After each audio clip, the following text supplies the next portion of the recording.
Safari na mtu na kwa roho yako you mean well, si ndio? Na unatamani mtamaliza pamoja. Si wadanganye nyinyi watu wa Central mlio kataa Kenyatta, mtachinjwa hivi asubuhi tu. Kiuchumi nimewaambia for free kwa TV. Msicheze na moto. Si mumecheza na moto na mumeumia? Si mumecheza na moto na mumeumia? Mnataka kurudi kwa moto ama mnataka kuokoka? Mnataka kuokoka? Njia ya kuokoka ni baba. It is very sad also that we also have a few of us who are learned but unfortunately lack wisdom and behave like very ignorant people who have never even entered a classroom door. Rais Uhuru Kenyatta, tunakuomba tafadhali rais, usiue mimi vile baba yako aliua Jaia Mkariuki. Hado hawe inoke na keleo meretie uko ya keleo kareheru atiga mukona muka godreiga muka tugatigiceraga guku ujirage ngai ne wathukire rĩu tũgwĩka atĩa niĩ ndĩrĩ mwera niĩ ngũkĩte kuona mĩtĩ niĩ ndirĩ na ũhoro niĩ mũtiganai nani. Mimi Rigathi Gachagua ndio nilipatiwa Uhuru Kenyatta na Moi mwaka wa 2002. Hakuna kitu alijua. Nilimtoa kwa baa, alikuwa mlevi, nikamuuta, nikamsaidia, nikamfanya akakuwa rais wa Jamhuri ya Kenya. Mwaweza tutukane kila mtu akipita, lakini ujiulize kama hiyo matusi ndio itakuokoa, iokoe maisha yako, iokoe maisha ya watoto wako na bibi wako ambao wako nyumbani. Ndakwĩra ma inywe mayangai mũrĩte mayangai mũrĩte na mũthenya ũmwe nĩ mũkamenya nĩ mũrĩte. The Senate has resolved to remove from office by impeachment His Excellency Rigathi Gachagua AGH, the Deputy President of the Republic of Kenya. Accordingly, His Excellency Rigathi Gachagua AGH ceases to hold office. Having seen how things move very fast in this house, I have a message from the President on the nomination of Professor Kithure Kindiki, EGH, to fill the vacancy in the office of the Deputy President of the Republic of Kenya. Since this motion of impeachment started, we have not had any comment from the President, either saying what has been alleged by Honorable Mwengi Mutuse is true or not true. So I want to believe that beyond the owner of the motion of the Honorable Mwengi Mutuse, the President is the bigger owner, because he has not denied that this is there has been an insubordination. And my comment would be this: this divorce that the President is looking for, you shall get it, but it will be painful, it will be hurtful, it will be catastrophic, it will have casualties. At the final vote that will be casted today, we might be the first casualties, but the casualties of today are not necessarily the casualties of tomorrow.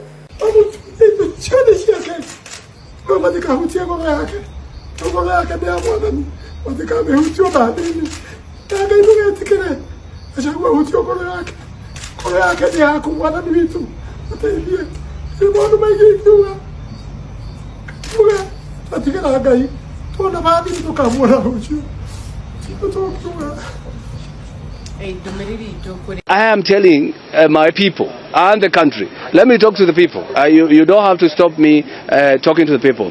I have to talk. Imetosha where? Where? Who are you? Nini Imetosha? Yeah. Okay. So this is what I'm talking about. We cannot even express ourselves freely in a country that expression under Article 33 is given by the Constitution. I'm sorry, Imetosha. Tosha what? Tosha where? That is where they want to quicken this process. They want to make sure that they kick out the Deputy President. By the time he is kicked out, they bring another one, they go to the National Assembly, they vet one, then they go swear them in.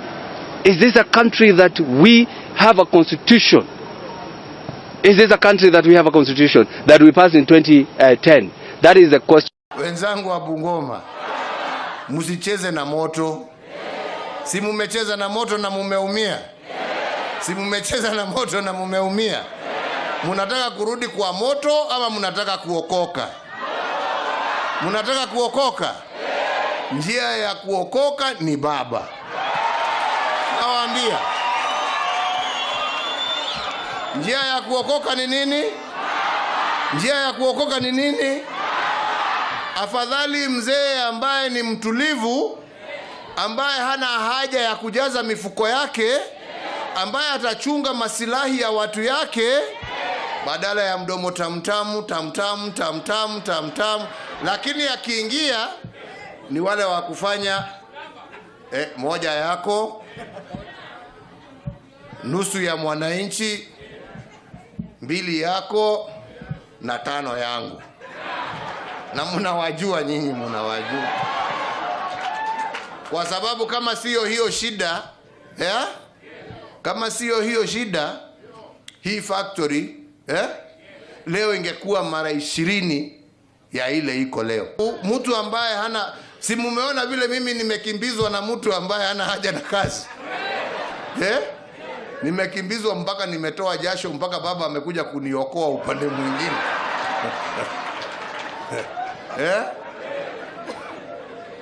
Si mnaelewa vile nasema? Sasa hata nyinyi jameni, kwa heshima, na nauliza kwa heshima, kama mmekubali mtamuunga baba, mumpatieni pia jeshi yake ya kufanya jeshi yake ya kufanya ama ni namna gani? Si ni namna hiyo? Na bado mimi ni rais leo. Kwani alikuwa mzee ama ni nini? Kulikuwa vijana wangefanya kazi hiyo, walikuwa wapi? Ama ni namna gani? Si ni hivyo? Uzee sio uzee sio nini? Haja ni mtu ambaye ako na roho ya wananchi. Haja ni mtu mtulivu. Haja ni mtu ambaye hana haja kukimbiza mapesa. Haja ni mtu ambaye hana kukimbiza bibi za wengine na mambo mengine, si ndio hiyo? Na mtu mtulivu ambaye focus yake itakuwa kazi yake. Mtaunga mzee wetu mkono jameni? Nzoia mtamuunga mkono? Nzoia mtamuunga mkono? Mtamuunga mkono? Hebu nione kwa mikono ni wangapi wanasema wataunga mzee mkono. Si ni hivyo? Na mtampatia wazee wa kumfanyia kazi? Mtampatia wazee wa kumfanyia kazi? Wakina Wangamati hapa? Ama ni namna gani? Si ni namna hiyo? Wa mnyinyi general yangu polisi, namuita polisi wangu. Unanimous he is when he bags a win. Do you measure a man by how he treats his peers and equals, or how he treats his subordinates?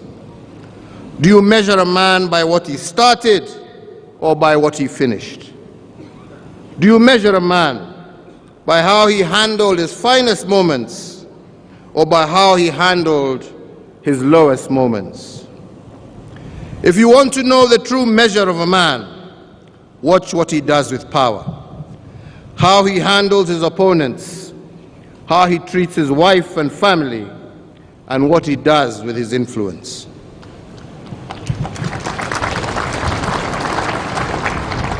But fundamentally, as Martin Luther King Jr. taught us, and I quote, the true measure of a man is not where he stands in moments of convenience and comfort, but where he stands in times of challenge and difficulties, end of quote. In other words, the true measure of a man is how he behaves when misfortune hits.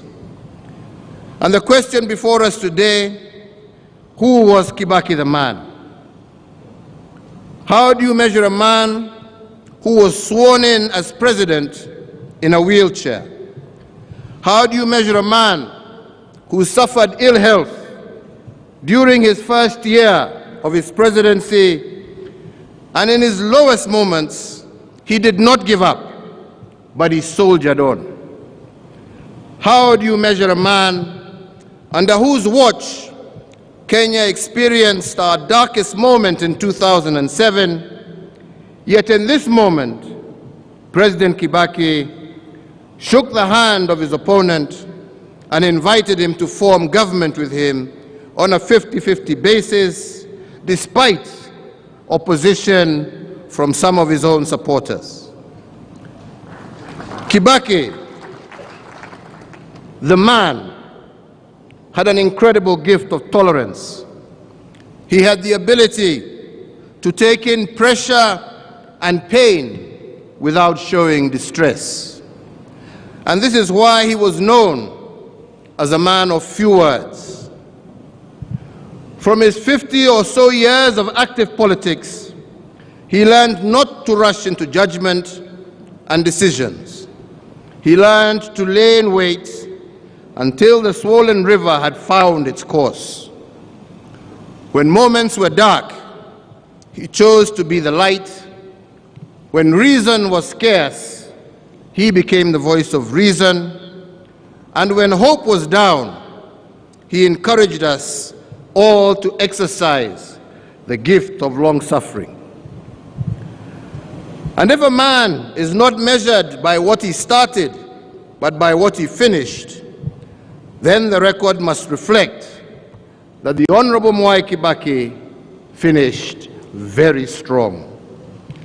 The end of Kibaki the man can only be summarized by the words of Apostle Paul when he said this of his own life, and I quote, "I have fought the good fight, I have finished the race, and I have kept the faith." This too must be recorded in our books of history as the finishing line of the Honorable Mwai Kibaki. He fought the good fight, finished the race, and he without doubt kept the faith. So, Your Excellencies, fellow Kenyans, ladies and gentlemen, turning to Kibaki the leader, as we have heard from the story of his life and times, as far back as July of 1974, the Honorable Mwai Kibaki was named by Time magazine as one of the 150 men and women who would become new world leaders. 6 years later, in 1997, and 9 years later, in 1981, the same magazine named him as one amongst 100 people with remarkable leadership qualities. So the world had noticed his leadership promise. But his leadership abilities were not only obvious